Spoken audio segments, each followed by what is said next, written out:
Boas noites e benvidos a esta nova sesión dos LUNS do Ateneo. O pasado 8 de novembro, o xurado designado polo Ministerio de Cultura do Goberno de España decidiu conceder o Premio Nacional de Ensaio a doutora María Xesús Lama, profesora de Literatura Galega na Universidade de Barcelona, polo seu libro Rosalía de Castro, Cantos de Independencia e Liberdade, publicado pola editorial Galaxia. Casualmente, tanto a profesora Lama como eu estábamos a participar neses días no coloquio da Sociedade de Literatura Española do século XIX e precisamente na xornada en que se fixo pública a noticia, a profesora Lama interviña no coloquio cun relatorio sobre Rosalía. Inmediatamente, tras consultalo os meus compañeiros da xunta directiva, convideina a ditar unha conferencia sobre este tema nos LUNS do Ateneo. Invitación que aceptou sen dubidar e veu a Santiago na primeira data que tivo disponible. Gracias, Chus, por aceptar a nosa invitación e benvida ao Ateneo. Para presentar a profesora Lama, contamos con outra recoñecida colega que xa interveu anteriormente nas nosas actividades como presidenta da Asociación Galega da Crítica, a doutora María Xesús Nogueira, profesora de Filoloxía Galega da USC, que se presentará a conferenciante. Boas noites, tes a palabra, Chus. Boas noites.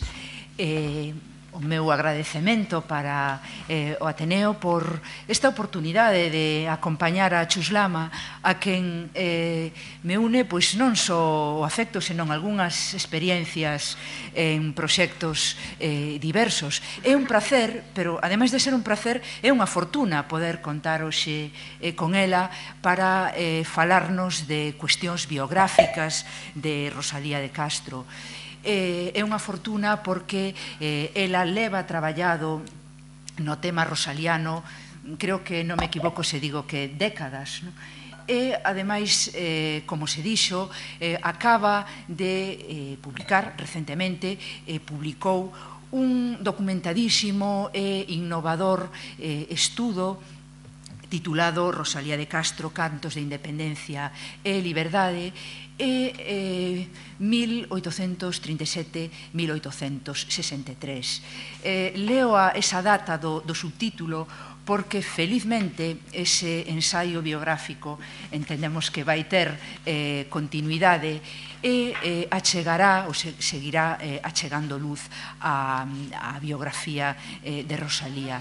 María Xesús Lama nos últimos meses vense sendo asociada ao tema rosaliano, a biografía de Rosalía, sobre todo tamén a raíz da concesión dese premio que enche de honra os estudos galegos. Pero a súa biografía intelectual vai moito máis alá, é investigadora. Me gustaríame moi brevemente salientar algunha faceta máis desta figura poliédrica. Unha delas que quería chegar moi brevemente ten que ver coa investigación, pero tamén coa transmisión do coñecemento e coa docencia, e coa transmisión do coñecemento máis alá das fronteiras xeográficas de Galicia, porque María Xesús Lama exerceu como docente de cultura galega, de lingua, de literatura galega en Trier e faino actualmente en Barcelona. Entón, creo que non debe esquecerse tampouco esa faceta de dinamizadora da vida cultural, de transmisora, de difusora.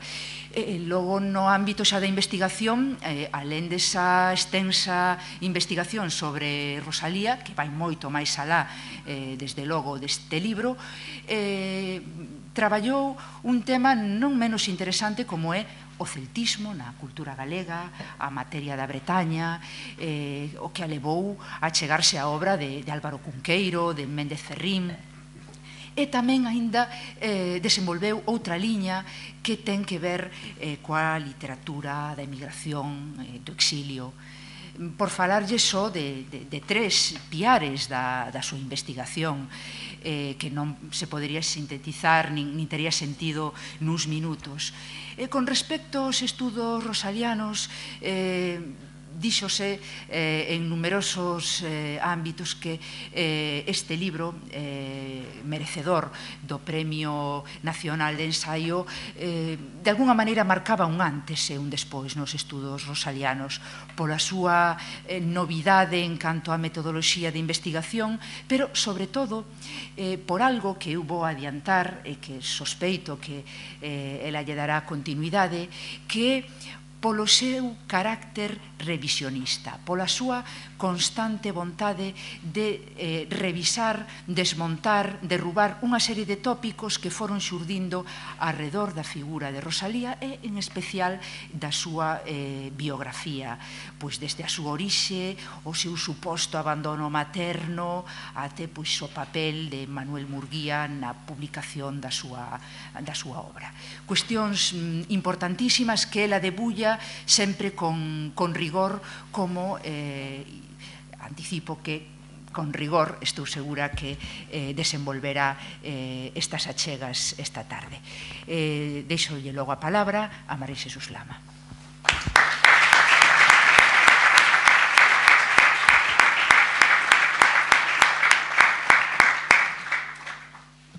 Boas noites, moitas grazas a todos por estar aquí. Moitas grazas á querida colega e amiga, colega e, como din, unha compañeira miña sempre e, sen embargo, amiga, María Xesús Nogueira, pola súa xenerosidade para estar aquí hoxe comigo facendo esta presentación, por cumplir a súa función de xeito tan hiperbólico. Grazas polo convite ao Ateneo e moi especialmente ao querido profesor González Serrán, con quen me comprace moito compartir complicidades decimonónicas, sobre todo porque el nese camiño é un mestre ao que admiro.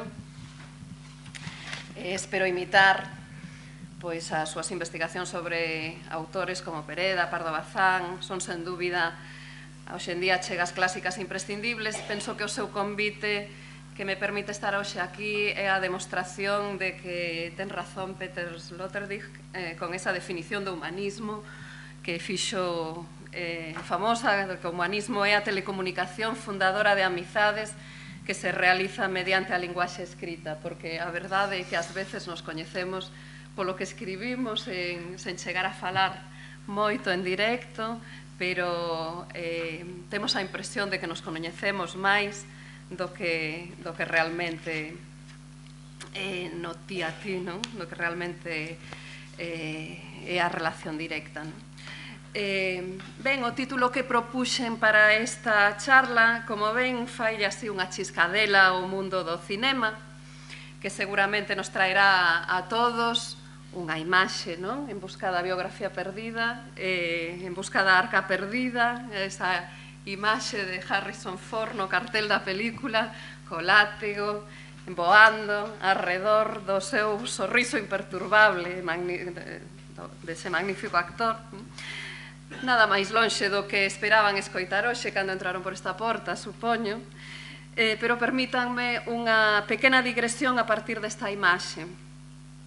Na busca da arca perdida, lembren, relata unha trepidante aventura que pon nas mans dun arqueólogo a desmesurada misión de impedir que os nazis se volvan invencibles apropiándose da Arca da Alianza. É o que pasa coas cousas que teñen un valor simbólico, que preservalas agachadas, afastadas do contacto humano e da segura manipulación que este implica, non garante en absoluto a súa inviolabilidade. E sempre chega o momento en que hai que emprender con decisión a aventura de apropiarnos delas e de decidir que facemos con elas, aplicando o conto ao xénero biográfico. Penso que xa chegou a hora, xa chegara a hora de que na cultura galega houbese unha biografía completa de Rosalía de Castro, pero xa chegou a hora tamén de que na cultura galega comencemos a explorar, sen medo, o camiño que nos permita entender a aventura vital das mulleres e dos homes que fixeron posible que hoxe sexamos quen somos ou quen cremos ser. De algún xeito, todos eles, penso, constitúen ese cofre sagrado que pode facer invencible a unha colectividade na medida en que a fan consciente de existir como tal. E por iso conviría rescatalos do pozo dos discursos político-académicos para sacalos á superficie e poñelos a dialogar coa xente de hoxe, mesmo coa xente da rúa, con todos nós. A aventura non vai ser tan trepidante como a de Indiana Jones, seguro. Algúnha tea de araña pode aparecer polo camiño que nos espante, que nos free.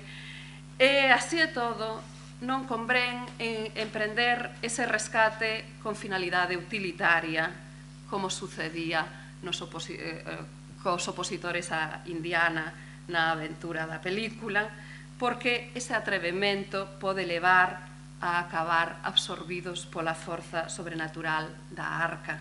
É mellor pechar os ollos e concentrarse, pechar os ollos como fixeron os dous protagonistas, os únicos supervivintes no final da película, e concentrarse en controlar os propios desexos, crenzas, visións, etc., e intentar entender. E para asomarse á biografía de alguén, creo sinceramente que convén intentar entender ao ser humano, a intemperie do tempo histórico que lle tocou vivir nun determinado lugar, os seus acertos e os seus erros, as coherencias e as contradiccións, as dúbidas e as fés, as ilusións e as decepcións, os egoísmos e as renuncias, a dor polos golpes da vida e a forza para erguerse, a resistencia e as rendicións, entender, en fin, a forza da vida batendo nun corazón, o único que seguramente pode chegar a entender e escoitar calquera outro corazón que bate en calquera outro tempo e lugar.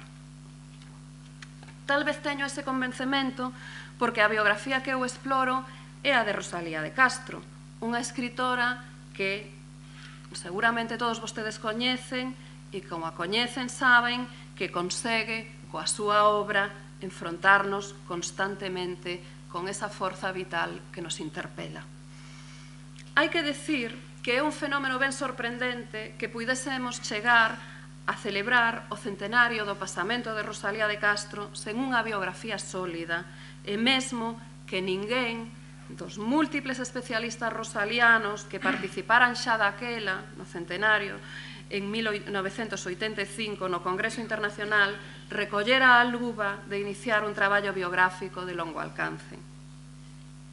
A editorial Galaxia ten o mérito que teño que suliñar sempre, que teño a oportunidade de tomar a iniciativa para intentar cubrir ese baleiro ou producirse outra efeméride á volta da autora, como foi o 150 aniversario da publicación de Cantares Gallegos en 2013. O certo é que o meu libro é un encargo editorial, un encargo da editorial Galaxia que pretendía ser unha biografía de divulgación que tiña que sair nese ano do 150 aniversario, publicado nese ano do 150 aniversario da publicación de Cantares Gallegos, que non saí porque eu entreguei a principios daquel ano con un pouquiño de retraso, pero que naquel momento, cando leron na editorial, decidiron pedirme que fixese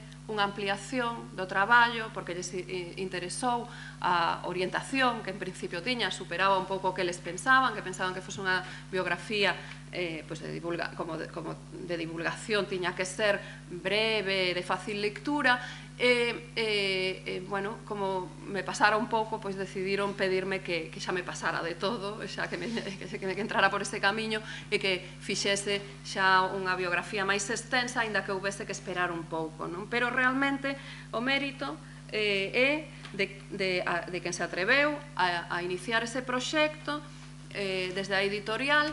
Naquel momento que estaba como director Vítor Freixanes, e creo, aínda que o terían que decir eles, creo saber que non foi doado encontrar alguén que asumise ese reto. Eu non dubidei, entre outras cousas, porque me encontraba nun momento vital en que a obra de Rosalía me interpelaba dunha maneira excepcional, aparte de que eu xa tiña un historial intentando escribir unha biografía de Rosalía desde un proxecto que fixéramos en Barcelona dentro do Centro de Estudos Biográficos, que me pediran que preparase a biografía de Rosalía para unha colección dunha editorial española, creo lembrar que Espasa, pero que fora unha colección que foi fallida e que ao final se cancelou o proxecto, non? Pero, bueno, a idea de escribir a biografía estaba aí xa desde outra instancia. Creo que nos temos que felicitar todos porque ao final saíse desde Galicia, en galego, e que sexa unha editorial galega a que levou adiante o proxecto.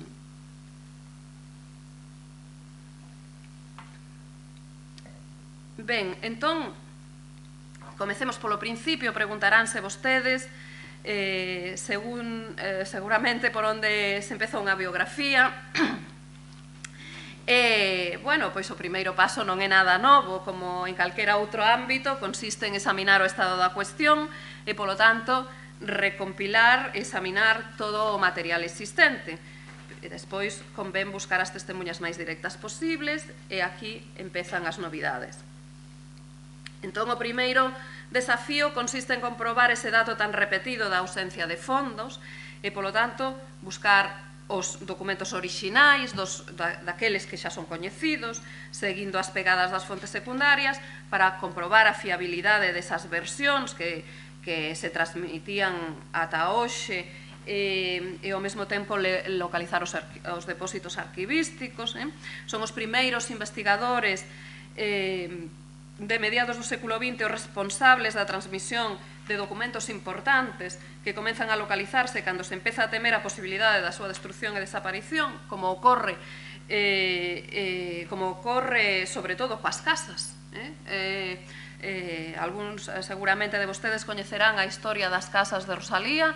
Agora veño de participar nalgúnas actividades organizadas pola Asociación de Veciños do Ensanche, que están intentando recuperar a memoria da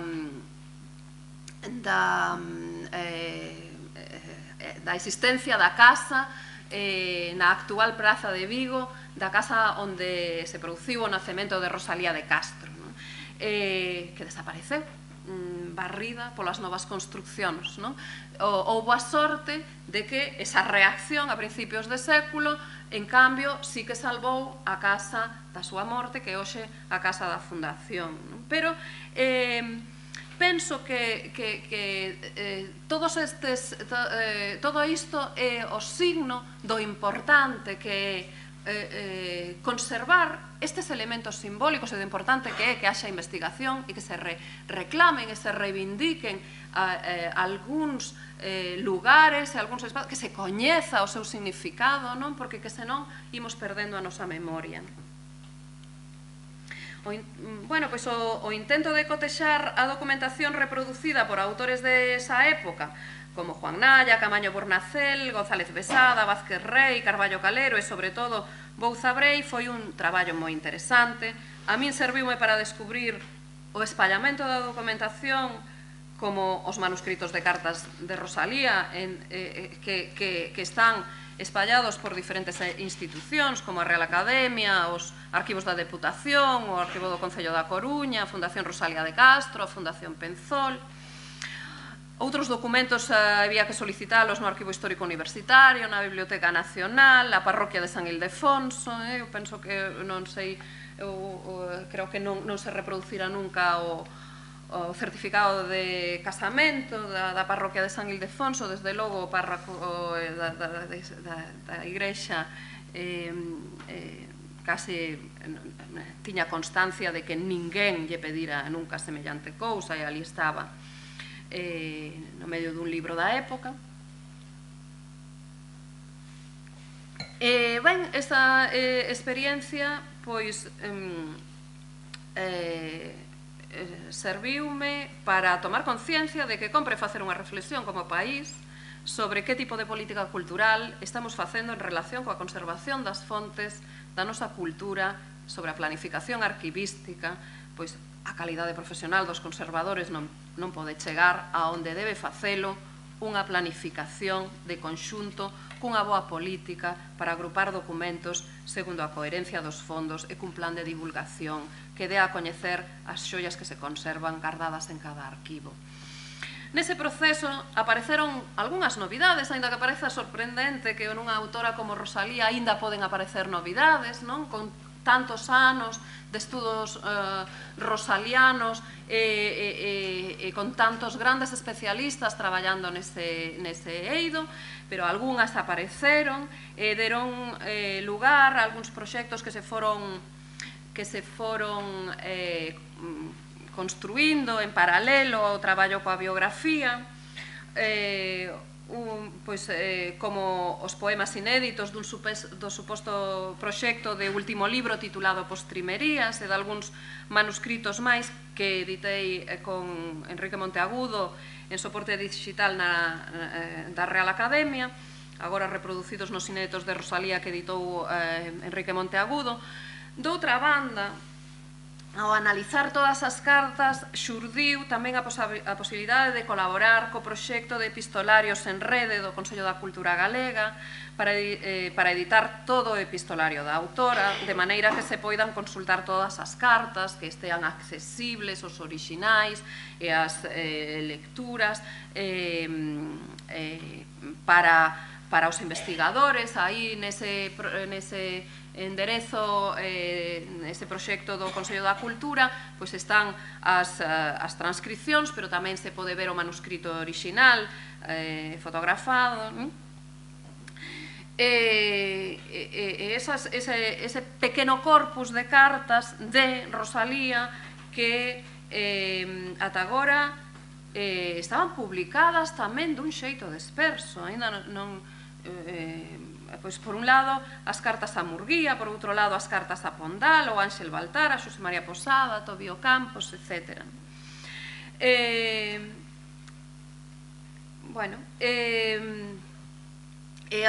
Unha parte que temos agora ainda pendente dese proxecto son as cartas a Rosalía, que pouco a pouco resulta que consérvase moi pouco material de Rosalía, pero pouco a pouco resulta que algo sí que se vai xuntando, e cartas a Rosalía temos unhas 54, creo lembrar agora, 54 cartas de editores, de directores de prensa, de colegas escritores, de outras mulleres poetas que lle piden consello, prólogos, dedicatorias de admiradores, etc.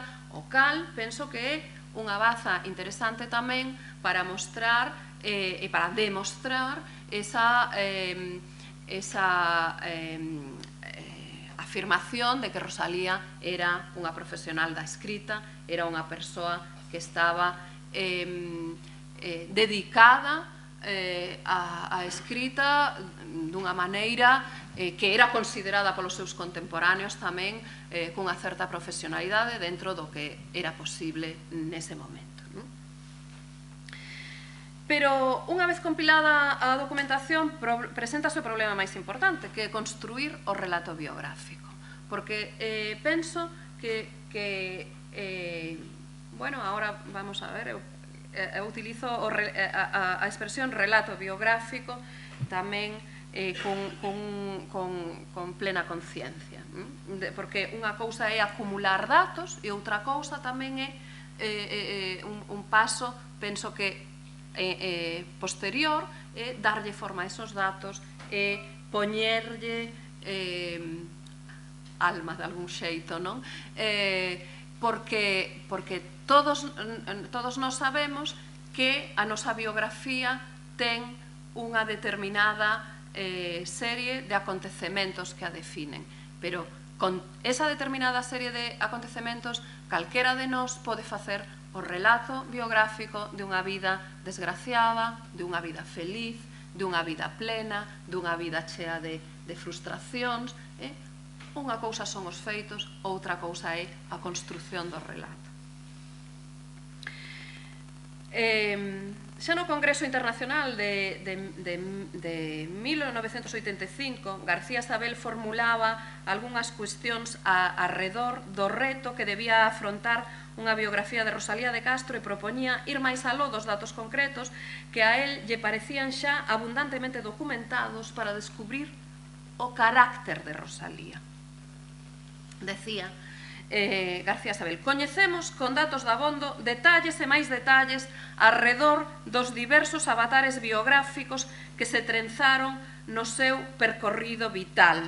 Sabemos onde naceu, en que circunstancias, sabemos como se criou, sabemos do casorio, dos fillos, da última doenza, pero con todo, o que interesa, o que a min me interesa, é outra cousa, a saber, esta: como era Rosalía? Como era ela mesma, aparte deses factores biográficos? Que pensaba? Que era o que constituía o fondo último da súa alma sufridora e ergueita? Se toda criatura humana, como adoita dicirse seguindo a un filósofo alemán, é a mestura de azar, destino e carácter, cal é o carácter de Rosalía? Porque o destino e o azar ben á vista están, pero non sucede así co carácter, e por iso podemos afirmar, sen sombra de dúbida, que de Rosalía coñecemos bastante ben a súa biografía, pero descoñecemos a súa existencia, ou o que é o mesmo, as súas dinamicidades espirituais. Isto decía García Sabel. Para este erudito galeguista, os datos subxetivos documentados da súa vida eran xa máis que suficientes, aínda que desde aquela época, desde o 85-86, avanzouse moito e puntualizáronse moitas cuestións. Os datos tamén son moi importantes, aínda que nun momento determinado nos pareza que os coñecemos todos, cando xorden novos datos poden cambiar moitas cousas. Pero o importante para el, máis que documentar os feitos concretos, vividos, era desvelar o carácter da personaxe e propuña buscar esa manifestación do seu espírito de xeito prioritario a través da súa obra. Dicía, nesa obra acocharán, non ten volta, as claves aclaratorias do problema de Rosalía como ser humano. Sen embargo, volvamos ás súas palabras para entender esta proposta. Ali xustifica a atención prioritaria ao carácter citando ao filósofo e historiador Wilhelm Dilthey. Como vemos, un contemporáneo de Murguía e Castro, Dilthey propuña o autocoñecemento como un produto histórico. Ou sexa, que toda manifestación da vida ten que ser comprendida como un produto histórico e por iso a conciencia que temos de nós mesmos é histórica. Polo tanto, o carácter sería unha potencia que se desenvolve sempre nun contexto rexido polo azar e o destino. Por iso, todas as interpretacións psicoloxistas que buscan definir as potencialidades do carácter da autora para descifrar a orixe do seu xenio creador son parciais e cargadas de interpretacións subxetivas e relegan a un segundo plano as circunstancias contextuais cando a propia autora reclama esa interacción co entorno e, aínda máis, a motivación que move o seu impulso creativo, como esa é a motivación que move o seu impulso creativo, como indica no prólogo de Follas Novas.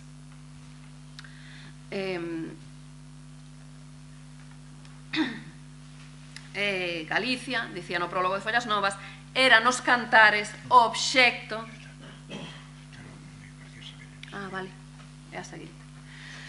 Galicia era nos cantares o obxecto, a alma enteira, mentres que neste meu libro de hoxe ás veces tan só a ocasión, aunque sempre o fondo do cadro, que se non pode, senón ca morte, despirse o espírito das envolturas da carne, menos pode o poeta prescindir do medio en que vive e da natureza que o rodea, ser alleo ao seu tempo e deixar de reproducir, hasta sin pensalo, a eterna e laiada queixa que hoxe exhalan todos os labios. Por iso ignoro o que haxa no meu libro dos meus pesares ou dos alleos, aunque ben podo telos todos por meus, pois os acostumados á desgracia chegan a contar por súas as que afrixen os demais. Unha exhibición de empatía social. Mais, as razóns que dá García Sabel para deixar de lado os datos obxectivos son moi interesantes. Dicía García Sabel, os saberes biográficos serán apenas un apoio, nunca unha cousa decisiva. Por qué? Porque é preciso sair do tópico que ve a Rosalía asoballada, entre outras cousas, pola súa torcida nacencia, como unha muller constituída para chorar, como unha especie de melancolía e laio continuos, como o loito, a pesadume, a tristura definitivas. Penso que todo eso é, no mellor dos casos, exagerado. A exageración leva á caricatura. Na caricatura, patética caricatura, estamos vivindo. Boa intuición de García Sabel. Bueno, boa claridade de ideas, en realidade. Na mesma liña apuntaba tamén Francisco Rodríguez, xa desde aquela década dos 80, na súa monografía enfocada na análise sociolóxica da obra de Rosalía de Castro, do 88, dándolle protagonismo ao devir histórico e ás condicións sociais do seu entorno como motor da súa inspiración e do seu estado de ánimo, nun artigo de 1990 titulado Achegamento a unha Rosalía sin mistificacións, que publicaba na Nosa Terra, dicía: non é un sentimento de culpa polo pecado materno, pola súa orixe sacrílega, o que provoca pois o fenómeno rosaliano. Subliñemos de contado que isto non quer dicer que non se poida facer unha interpretación psicanalítica da súa obra, máis ben urxe facela de verdade, pero nela sería clave o sentimento de frustración pola non realización plena da súa disposición humana, polas limitacións hostís e represivas dunha existencia adulta, etc. As condicións socioamentais e familiares foron determinantes dunha sensibilidade desperta e dunha base para a comprensión e identificación emotivo-sensorial co país, afortalada por unha educación de muller que aspira á liberdade polo camiño da arte e un dos poucos posíveis no século XIX. Bueno, unha idea tamén da importancia da interacción co momento histórico, pero tamén dalle aínda moitísima importancia á interpretación psicoloxista. Pero o salto cualitativo, así é todo, o salto cualitativo que representan na crítica rosaliana as monografías de Francisco Rodríguez e de Catherine Davis, con estudios rigorosos do contexto social e político no que Rosalía participaba a través da prensa da época, a exploración dos debates da actualidade en que se inscribía toda unha xeración de intelectuais e artistas da que Castro formaba parte, inaugurou unha nova dimensión da imaxe da autora que se ergue como suxeto activo e decide cara onde orienta non só o seu destino particular e a súa actividade creativa, senón que tamén se presenta en diálogo permanente coa sociedade do seu tempo. Así, pois, ben ao contrario do que propuña García Sabel, a vida de Rosalía non só está marcada polo carácter que se podería detectar a través da obra, senón polos feitos biográficos, polos avatares políticos e os cambios sociais en que se inscriben os feitos da súa vida, que tamén nos axudan desde a mellor comprensión a interpretar tamén mellor a súa obra. E desde o coñecemento de todas esas circunstancias, entre as cales teñen un lugar destacado as loitas que as mulleres estaban iniciando en toda Europa e América, que estaban iniciando tamén os povos polo recoñecemento da súa existencia nunha nova distribución da realidade política e administrativa da Europa e da América do seu tempo. Déitase unha nova luz que ilumina novas perspectivas para a interpretación da obra rosaliana. A sucesión de feitos biográficos e históricos e as cadeas de causalidades que se establecen entre eles se situaríannos pois ao lado do discurso histórico. A historia dunha vida exixe unha elaboración de pescuda e ordenación similar á historia dunha colectividade, a unha historia dun país. Nese sentido, son aplicables o discurso biográfico os debates sobre a obxectividade e a relatividade que afectan o discurso histórico. Interésame destacar este paralelismo porque ante o intento de representar con veracidade a persoa cuxa vida se intenta reconstruir, encontrámonos con frecuencia con afirmacións maximalistas sobre a que a autora pensaba ou sentía, case sempre seguindo a expresión de ideas e sentimentos que afloran na súa obra. É verdade, pero chegados a este punto, creo que só cabe aplicar o criterio de verosimilitude e manter constantemente acesa a alerta sobre o carácter interpretativo e case ficcional do relato biográfico, como din os teóricos da historiografía que hai que facer co discurso histórico, que tamén é un relato. A historia dun país, a historia de un tempo. Esta relatividade das interpretacións é o que destaca Hayden White, un teórico destas cuestións, a través do seu concepto de metahistoria, sinalando as características discursivas propias do relato ficcional que con frecuencia se utilizan no discurso histórico. Os feitos non se relacionan de maneira tan clara como exixe a narración. Os feitos están aí, pero os lazos que os interrelacionan, que establecen causalidades, que establecen lóxicas, esas hai que construílos. De algún xeito, polo tanto, calquera discurso que relaciona feitos concretos e illados, establecendo esas redes de relacións, responde, en certa medida, a unha narrativa que crea unha realidade autónoma. Igualmente, no discurso biográfico é posible interpretar os feitos de maneira que nos poden xurdir diferentes retratos dunha mesma persoa, e así o demostra a evolución da imaxe autorial de Rosalía de Castro. Para contrarrestar esa teoría de relatividade do discurso histórico que postula White e que desemboca en Paul Ricoeur case nunha prioridade da narración como sistema de interpretación. Para Ricoeur, a narración que trama o historiador é a ferramenta cognitiva que lle permite explicar a acción humana, facela coherente e plausible. Polo tanto, en historia, a iniciativa non pertencería aos documentos, senón á cuestión formulada polo historiador, o que o historiador quere pescudar ou demostrar, e polo tanto a historia está sempre vencellada a unha perspectiva, a perspectiva desde a que se enfoca os feitos, a unha perspectiva de narrador, que é unha persoa dun tempo, condicionado polo seu contexto e os valores do seu presente. E desde el formulará as preguntas sobre o pasado e tramará unha relación plausible para explicárnolo.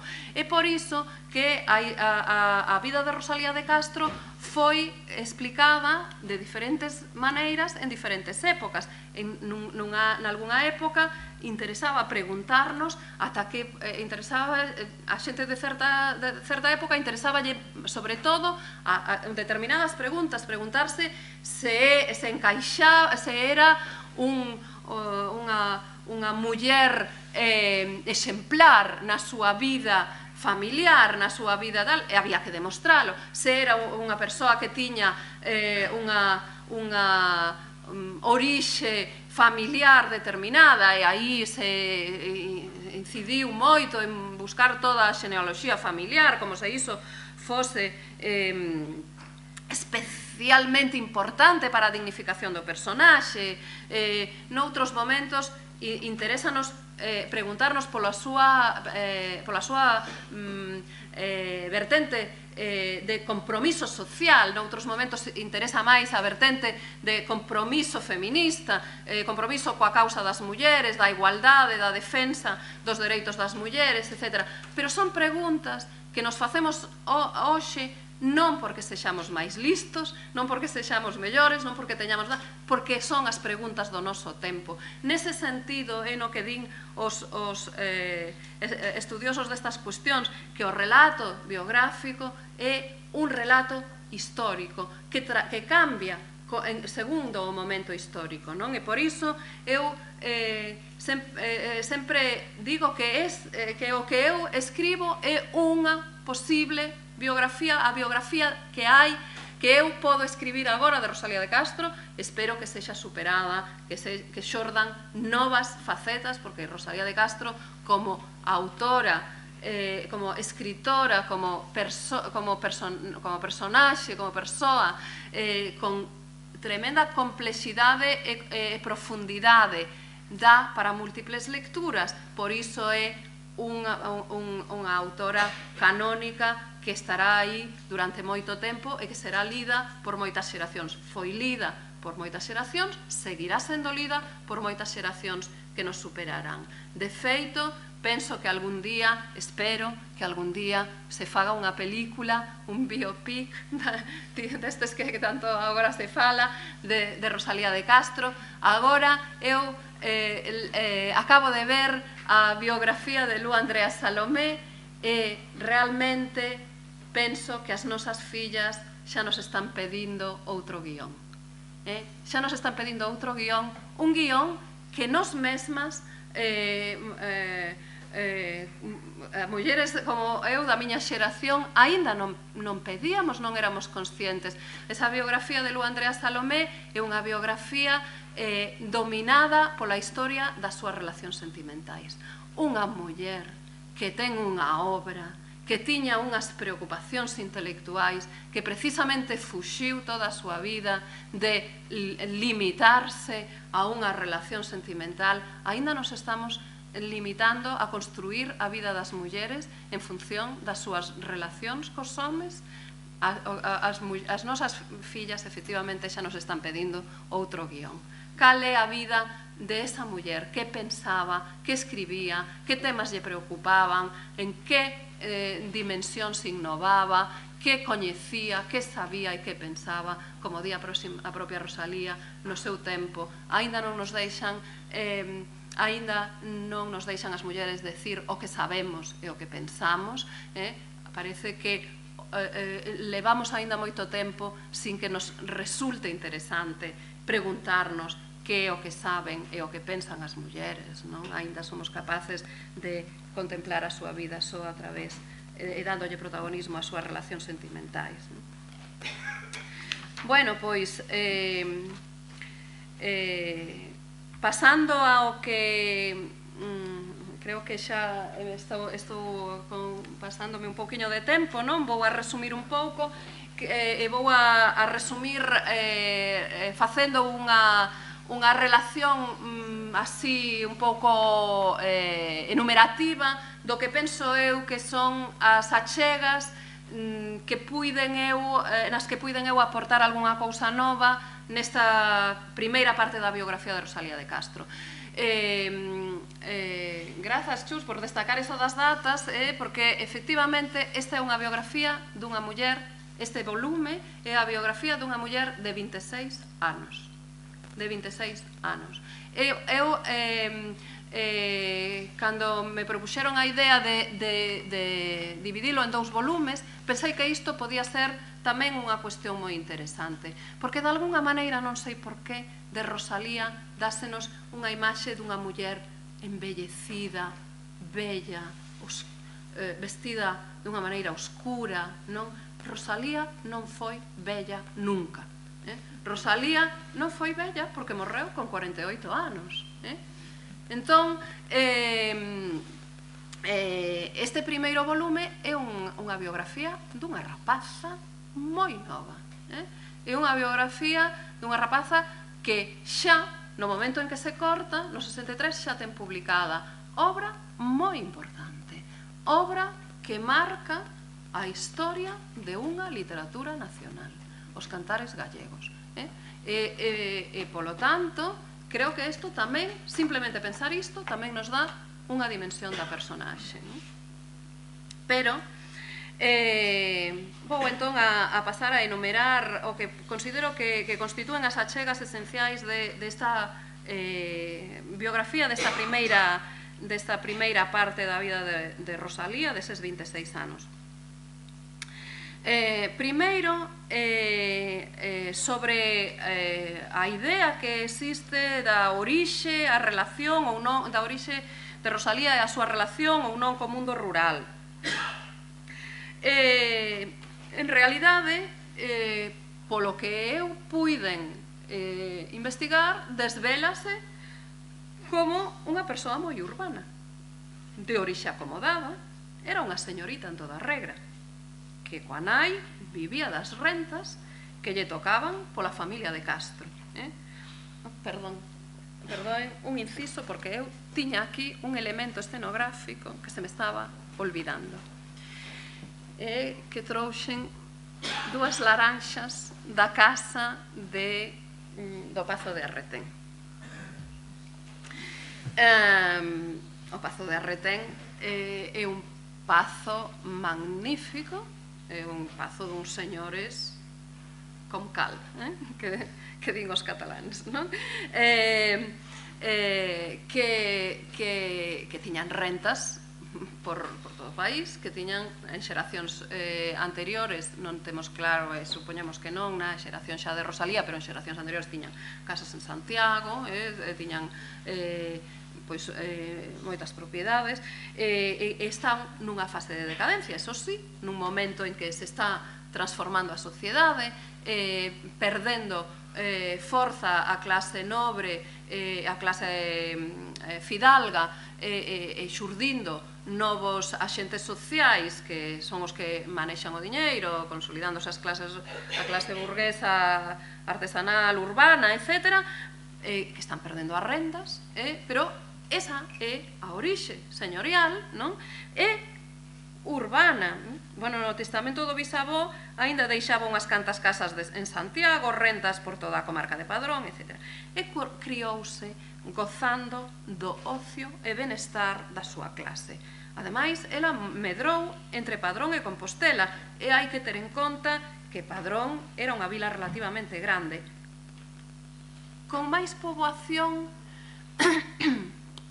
Non sei agora se despois da publicación da biografía tiven a oportunidade de falar sobre isto con xente que coñece mellor o urbanismo histórico que algunhas das fontes que puiden consultar eu.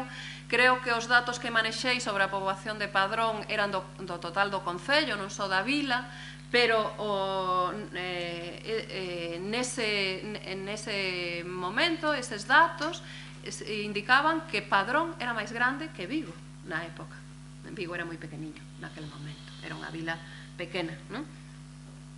Pero quere decir que Padrón era unha vila próspera, con moita vida, moito movimento, era o centro dunha comarca importante, con moita vida económica, con mar moi cerca, e moi próxima a Compostela, un dos centros urbanos máis grandes de Galicia neste momento, coa que había unha comunicación certamente próxima e relativamente fácil, como sabemos que a súa nai veu aquí a pasar unha tempada na casa de algúns amigos da familia para ocultar o embarazo e ter a filla, non? E polo tanto había relacións, ou seja que é unha rapaza de vila e de cidade.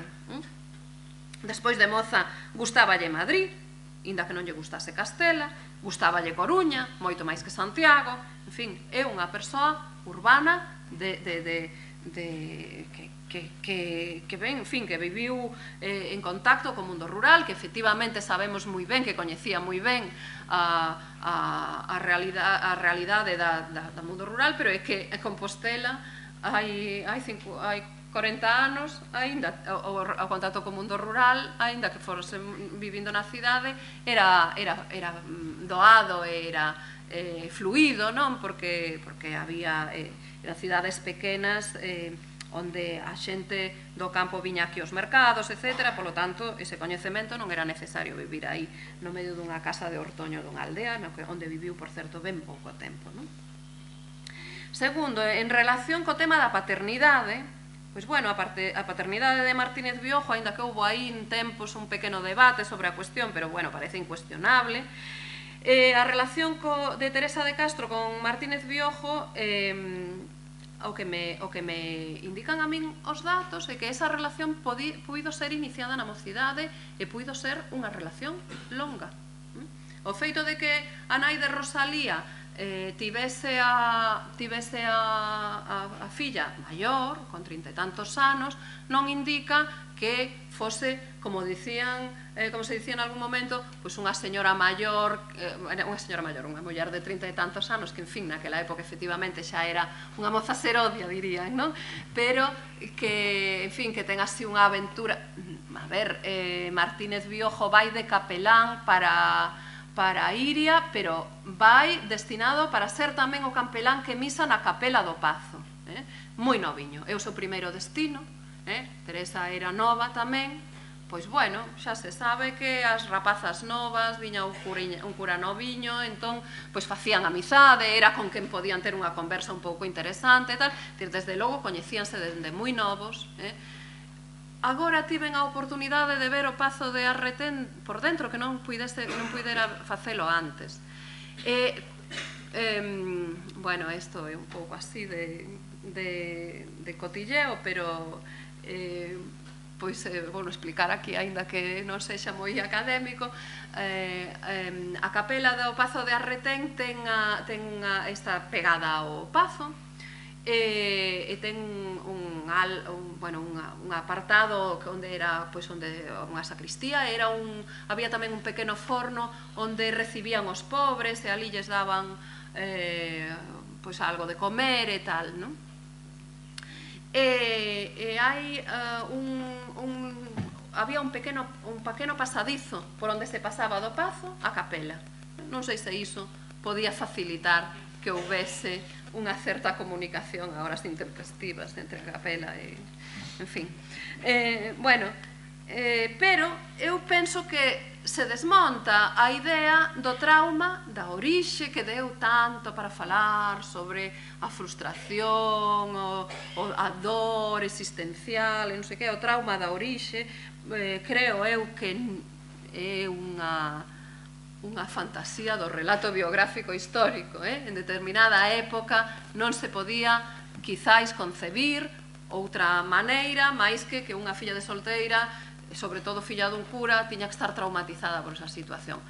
Bueno, pois penso que o vivían en realidade con bastante naturalidade, que había unha relación bastante cordial entre as dúas familias, que a houbo durante moito tempo, incluso despois de maior Rosalía. Sabemos que recuperou despois dun tempo de perda de contacto a relación coa familia paterna e que contestou aos intentos de comunicación por parte desa familia con total afabilidade, recoñecendo os vínculos que había con esa familia, en fin, pero que ademais temos testemunhas de que Rosalía que din que Rosalía foi a entrevistarse co pai antes de marchar para Madrid, en fin, pois que había unha certa relación de complicidade, afable entre as dúas familias, e non tiña por que estar especialmente traumatizada por esa cuestión.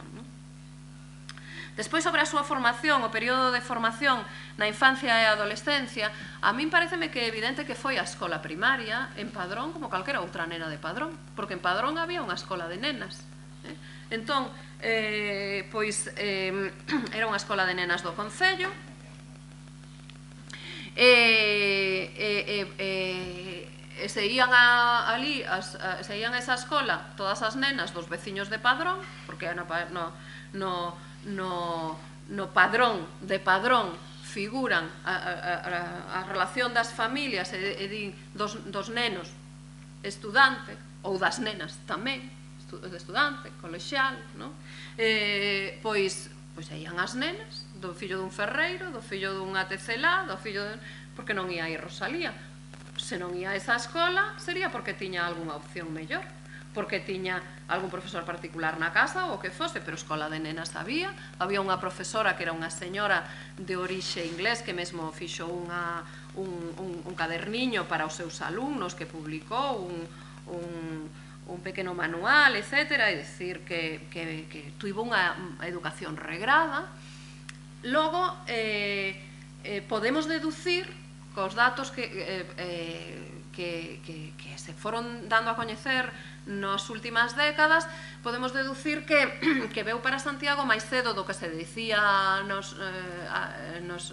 hai tempo, que viría seguramente cando tiña 9 anos, porque hai unha testemunha, hai un documento que, como tantos que publicou María Vitoria Álvarez Ruiz Ojeda, que aos estudos biográficos lle deben moito, pois que da venta da casa onde vivía Rosalía coa nai en Padrón, a casa da Rúa do Sol.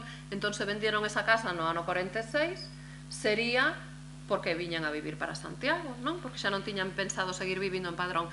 Eso coincide co momento en que Rosalía de Castro tiña 9 anos, era unha nena de 9 anos, e coincide co feito de que as escolas de nenas cubrían a formación ata os 9 anos. Entón, é plausible imaginar que a nai pensou en que xa a partir dos 9 anos quería darlle outra formación á súa filla que non podía encontrar en Padrón e que decide marcharse e instalarse en Santiago, onde a súa filla podería ter outras relacións, ter outras oportunidades. Estaba tamén unha irmá, María de Castro, cos seus fillos aquí, pois podían compartir cos seus curmáns o mellor instructor e actividades que logo veremos un poquinho máis moceta no Liceo de la Juventud.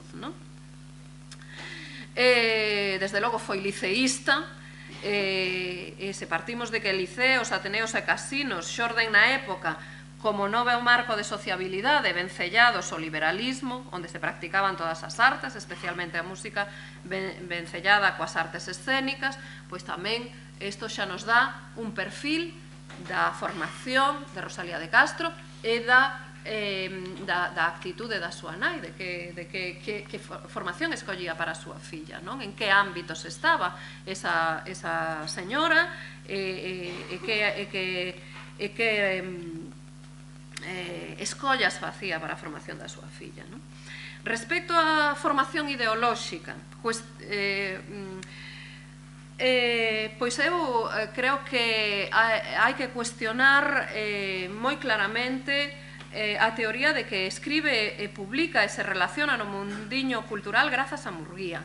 Hai unha carta de Nicolás Murguía ao seu irmán Manuel Murguía, o marido de Rosalía, posterior, unha carta de Nicolás Murguía explicándolle a Manuel, que estaba en Madrid, dándolle conta da existencia de Rosalía e o seu libro La Flor. Iso delata un inicio na vida literaria que non ten nada que ver co que despois sería o seu marido Manuel Murguía. A carta é de abril de 1857, aproximadamente, así a data Carballo Calero, que é quen a publica, e di: la joven doña Rosalía de Castro, hija de Villagarcía, publicó este mes un folletito de 43 páginas de poesías titulado La Flor. ¿Por qué no haces que mande algo a La Oliva? Murguía xa daquela cos seus amigos fundaran o xornal La Oliva en Vigo. Bueno, ela aínda estaba en Madrid, pero colaboraba intensamente cos seus compañeiros Alejandro Chao e Juan Compañel na elaboración dese xornal La Oliva. E Nicolás, que lle dá noticia de que Rosalía é unha rapaza que non sabe situar aínda moi ben, dille que é de Vilagarcía, non sabe que é de Padrón, e dille, pois mira, esa está aí en Madrid e parece que publicou un libriño, non? Pois podela localizar por aí e que vos escriba algo para La Oliva, non? A mí non me chocan mucho, dille, quere decir, A min as poesías de La Flor non me parece que sexan así algo moi especial, non? Tiene algunas cosas buenas, pero tiene otras bien malas. Como con ellas se debió ganar bastante bien, piensa, según dice a un sujeto que le buscó suscripciones en esta, publicar más. É dicir, Rosalía, antes de coñecer a Murguía, publicou, sin ningún contacto con el seu primeiro libro de poesías. O seu primeiro libro de poesías pode merecer a opinión que se queira. A Nicolás di que lle parece que hai algunhas cousas boas, outras non tan boas, pero véndese bastante ben, polo que se ve, non? E ten quen yo distribúa por aí, non? Di un sujeto que le buscó suscripciones en esta, que como le fue bastante bien, pues piensa publicar máis, Entón, eso demostra que Rosalía se move no ambiente literario, que consigue publicar, que consigue vías de publicación antes de ter ningunha relación con Manuel Murguía. Ben, esa viaxe a Madrid tamén se explica claramente pola intención decidida de gañarse a vida por si mesma facendo carreira nas artes, fose no teatro ou fose como escritora. E o traslado para a capital, ademais, naquel tempo era obrigado para todos os que aspiraban a vivir de algunha actividade artística. Ben, é certo que os rapaces, a mocidade que ia a Madrid a intentar facer vida literaria, en moitos casos se encontraba con grandes dificultades e tiñan unha vida moi bohemia e chea de necesidades, como explica, como coñecemos pola vida de outros autores contemporáneos. Pero Rosalía de Castro, aínda que se atreve a esa aventura de irse a Madrid porque se sinte segura de que pode facer unha obra que poida abrirlle portas en Madrid e que poida encontrar vías de publicación, ten relacións tamén, ten boas relacións que veñen da súa familia. De feito, vai cos Gasete Artime, fai a viaxe a Madrid, xa estaba un Gasete Artime dirixindo un xornal importante en Madrid.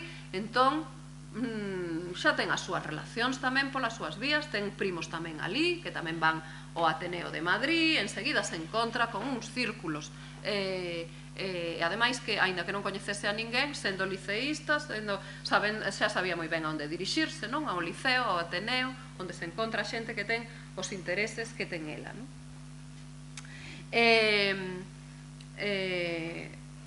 Ben, pois...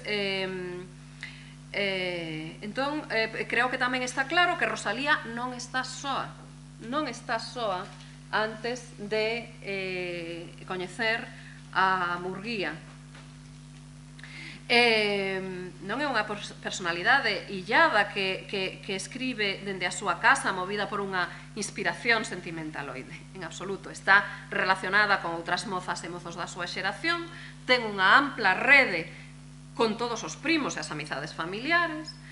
Agora vai a sair na próxima revista da Fundación, a revista Follas Novas, un artigo que demostra tamén que as relacións con unhas élites burguesas que tiñan as fábricas de curtidos e tal na zona de Ferrol, no Seixo, por iso a festa do Seixo que nomean un poema de Cantares, porque se festexaban con outras familias benestantes e pasaban tempadas nalgúns lugares onde ian no momento da festa convidadas ou onde fose. Era unha rede de relacións que xa lle viña dada pola súa familia. E relaciónase a través de lecturas ou coñecementos ou cartas con outras mulleres escritoras da época. Bueno, outra cuestión que eu quixen destacar nesta biografía son as motivacións do primeiro cambio de lingua. Porque na historia de Rosalía sempre hai unha polémica sobre o porqué do cambio de lingua. O cambio de lingua de Rosalía é cando, o que se debatea ata agora, é cando Rosalía di nunha carta que non pensa escribir máis nada en galego xa polos anos 80. Eu penso que hai que considerar o primeiro cambio de lingua. Rosalía empeza a publicar a súa obra en castelán, publica La Flor, publica a primeira novela La hija del mar, publica a segunda novela Flavio por fascículos, e logo decide cambiar de lingua ao galego. e escribe Cantares Gallegos. Bueno, aquí tamén temos a teoría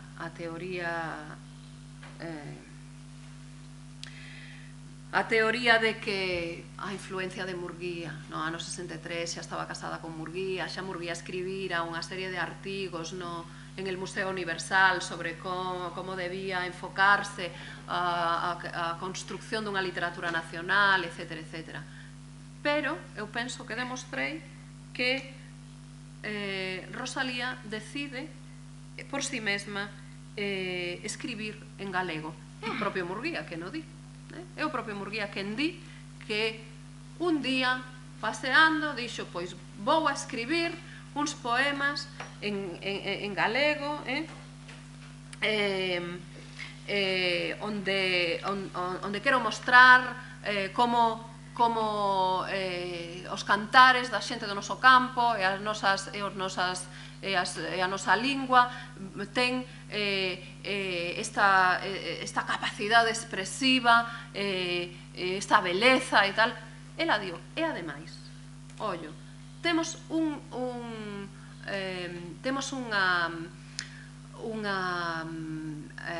documento interesante que é un libro que é un básico da historia da literatura galega, que é pois a antoloxía, a primeira antoloxía de poemas galegos que se publica con motivo das festas minervais da Coruña, e onde se fai unha recopilación do que pode ser a poesía galega dese tempo. Nese volume vanse alternando poesías en galego e en castelán. Nese volume publícanse poesías de varias mulleres. Rosalía non é a única muller que está escribindo poesía en Galicia nese momento. Hai varias autoras máis, por certo, moi esquecidas e das que é moi difícil, non se consigue encontrar datos, están perdidas un pouco a súa historia e a súa obra. Esperemos que algún día tamén se poidan recuperar, pero de todas elas Rosalía é a única que fai unha contribución en galego. Os poemas de Rosalía, publicados no volume das festas da Coruña, publicados por de la Iglesia, pois son os únicos poemas de todas as poetas mulleres, a única muller que publica poemas en galego e só publica poemas en galego. Polo tanto, quere decir que Rosalía tiña moi claro que quería facer poesía en galego. O cambio de lingua de Murguía é moito máis tardío. O momento en que Murguía ve clarísima a asociación entre as reivindicacións da nación galega e o uso da lingua galega é bastante máis adiante. Eu diría, por que non, que é a acción poética e creadora de Rosalía a que condicionou que se decidise Murguía a ver e vise con claridade tamén que efectivamente era a literatura en galego e a creación en galego a que podía chegar a ser a definitoria dunha literatura galega. Bueno, tamén en relación coas circunstancias do casamento hai varios detalles sobre a relación con Murguía.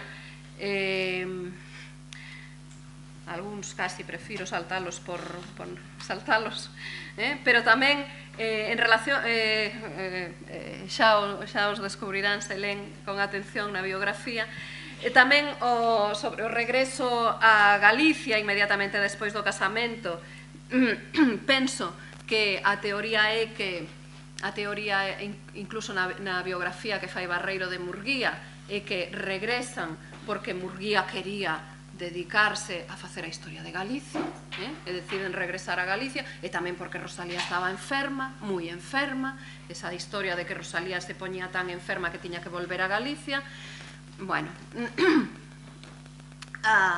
en fin, a cuestión é que Murguía estaba estudiando farmacia e levaba non sei cantos anos sin aprobar unha asignatura, e o seu pai acababa de darse conta da xogada e de retirarlle a asignación.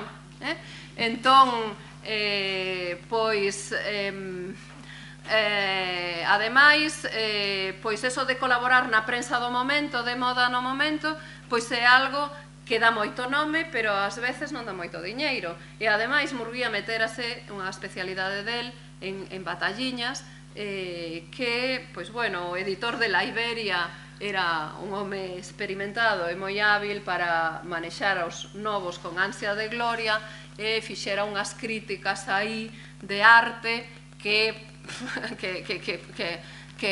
foran contra os capos da época, os Madrazo, non? E, bueno, pois sempre se creaba unhas certas complicacións que facían que se lle fixesen difícil, ás veces, a evolución da súa vida profesional. Bueno, estaba nun momento difícil, acababa de casar, a Rosalía estaba embarazada, e tiveron que volver para aquí, porque non tiñan diñeiro para instalarse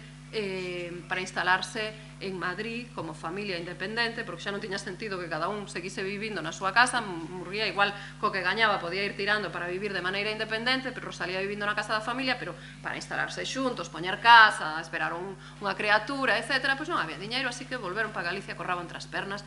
E vaya situación para a pobre Rosalía. Vaya situación, porque volveron para aquí a vivir aí na Casa das Conchas, cerca da Plaza de Cervantes, onde tiña a farmacia o pai de Murguía, e sin falarse coa familia do seu marido, que como recibirían esa situación, en fin, etc. Como viviron aí, como viviron nunha das pensións de máis categoría de Santiago neste momento, a axuda da familia de Rosalía, seguro. Bueno, pois, ademais, pareceme que a análise das obras previas a Cantares Gallegos ilumina tamén varios aspectos da posición ideolóxica de Rosalía e como analizaba e valoraba as relacións amorosas. Queda moi clara tamén a súa posición reivindicativa dos dereitos das mulleres, que expresada xa antes de 1858 nalgúns dos seus textos máis significativos, como Lieders, Las Literatas. E por outro lado, quero tamén facer unha mención dun tema curioso, o tema da escravitude, porque hai moitos temas da época que son importantes. Unha das cousas que se ten dito, claro, estamos no século XIX, a época do comercio de escravos para América, a época en que hai o debate sobre a abolición da escravitude, e unha das cousas que se ten comentado alrededor da obra de Rosalía é que Rosalía non se posiciona nese debate, cando era un debate que incluso se funda en Madrid unha asociación abolicionista, e un debate que está na sociedade da época. Eu penso que sí, que se posiciona Rosalía nese debate, que se posiciona xa na súa primeira novela, La hija del mar, a través da figura principal masculina, que é un traficante de escravos, e ao que, desde logo, non deixa quedar moi ben nesa novela. Agora, posicionarse nesa debate na Galicia da época, quizáis quería decir facerse inimigos poderosos, porque o tráfico de escravos movía moitísimo diñeiro que pasaba polo porto da Coruña, e en moitas familias importantes que movían moitas cousas importantes na vida económica social de Galicia. É dicir, que aí penso que tamén hai que ter en conta que mesmo con ese tema tivo a valentía de entrar e de facer un retrato dun negreiro totalmente crítico. Bueno, penso que tamén se entra entrei na análise da relación con Murguía, polo menos nesa primeira fase, en análise do que representa esa unión para a súa carreira literaria, a complexidade da relación persoal, con vantaxes que poderíamos poñer entre parénteses de relación con editores e inconvenientes, poñamos entre parénteses pelexar con editores. É dicir, que eu o que sosteño é que a relación de Rosalía con Murguía tivo unha cara amable e unha cara escura no plano profesional. É dicir, seguramente é verdade, podemos constatar que publicou algunhas das súas obras en editoriais dos amigos do seu home.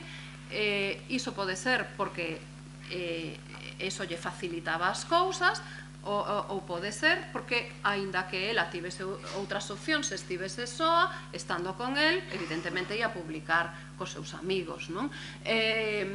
Pero, desde logo, está claro que moitas das polémicas nas que tomou parte Murguía, a Rosalía non lle beneficiaron en absoluto, e iso penso que tamén o hai que ter presente. Penso que se ten demasiado presente o que lle beneficiou a Rosalía, o que lle puido beneficiar desa relación, e non se ten suficientemente presente o que lle puido perxudicar. E, bueno, creo que xa me pasei moito do tempo, mellor deixo aquí e a ver se temos tempo para un pouquiño de tempo para preguntas.